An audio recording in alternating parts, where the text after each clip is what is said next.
was probably a game of two halves for us. First half, we didn't give ourselves a chance. With a 50% completion rate, in that first half, they had all the ball, all the territory, and they posted some points. And it was tough. It was tough for us because we made it tough for ourselves, and that's the disappointing thing. We spoke about starting games well, and we just haven't quite done that yet. Again, probably maybe a different approach. We're going to before games on how we prepare. And a little bit on how the boys preparing. Maybe a little bit too jovial within the changing rooms, and expecting to come on the field and flick a switch and be all rugby focused. It just doesn't happen. So again, we've addressed that straight after the game, really. But credit to the boys for getting themselves back in. Second half we was 17 out of 20, real high completion rate, which give us the opportunity to get back in. Would you say that second half is a really show of character for what you can't do?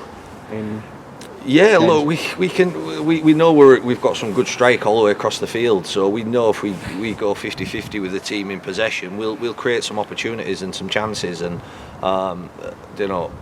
thank God Sando turned up today, and he scored 4. I thought he was outstanding today. Him and Brad here, thought on that edge, defended really well, attacked really with some tempo, and caused some problems. So I'm glad them two turned up today because otherwise it could have been a different story.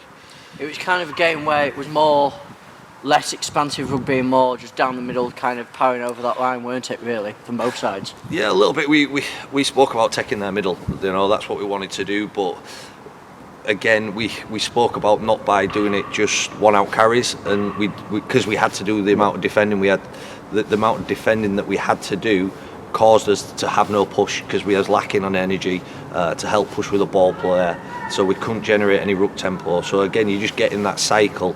And it makes it hard for yourself. It makes it a tough game. The game's simple, you hold the ball, you complete your sets, you give yourself a chance. And into the third round of the Challenge Cup, now come the big boys in the Championship, and obviously I think a few Super League teams as well, isn't it, I think?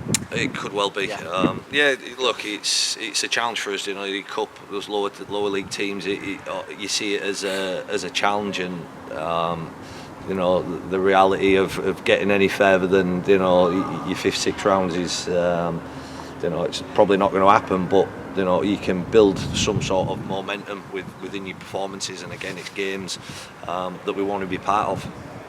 And obviously it's Rochdale next week, the first away trip of the season. That's going to be a tough test, isn't it, Rich? Yes, Gary's always gets a team revved up to play against us. They've got a young team with some experience scattered in there. So yeah, they're going to be full of energy. And if we start how we did today, we're going to be in a bit of trouble. But so it's something we have to get right.